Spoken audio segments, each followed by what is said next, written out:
συνάδελφος κύριος Romeva Irueda Raul. Dear colleagues, tomorrow, September 11th, is the National Day of Catalonia.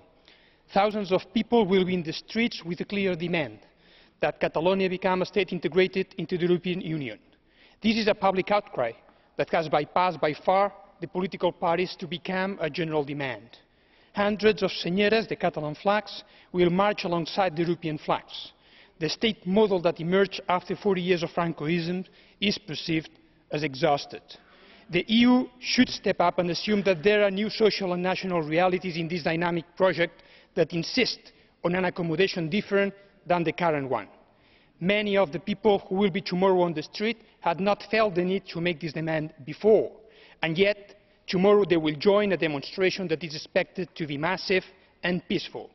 These people have put high expectations on the European project and in its values. I hope that the European institutions will live up to these expectations and will respond responsibly and fairly. Therefore, dear colleagues, I ask you to listen carefully to this legitimate and democratic demand, and I urge you to be prepared and ready to face a process that is surely going to be complex, but that also seems to be unstoppable. Thank you. Το λόγο έχει η συνάδελφος κυρία Γιαννακουδάκης. Thank you. I recently visited the European Chemicals Agency in Helsinki. I was shocked to discover that an agency set up to manage the administration of the REACH directive will not be wound down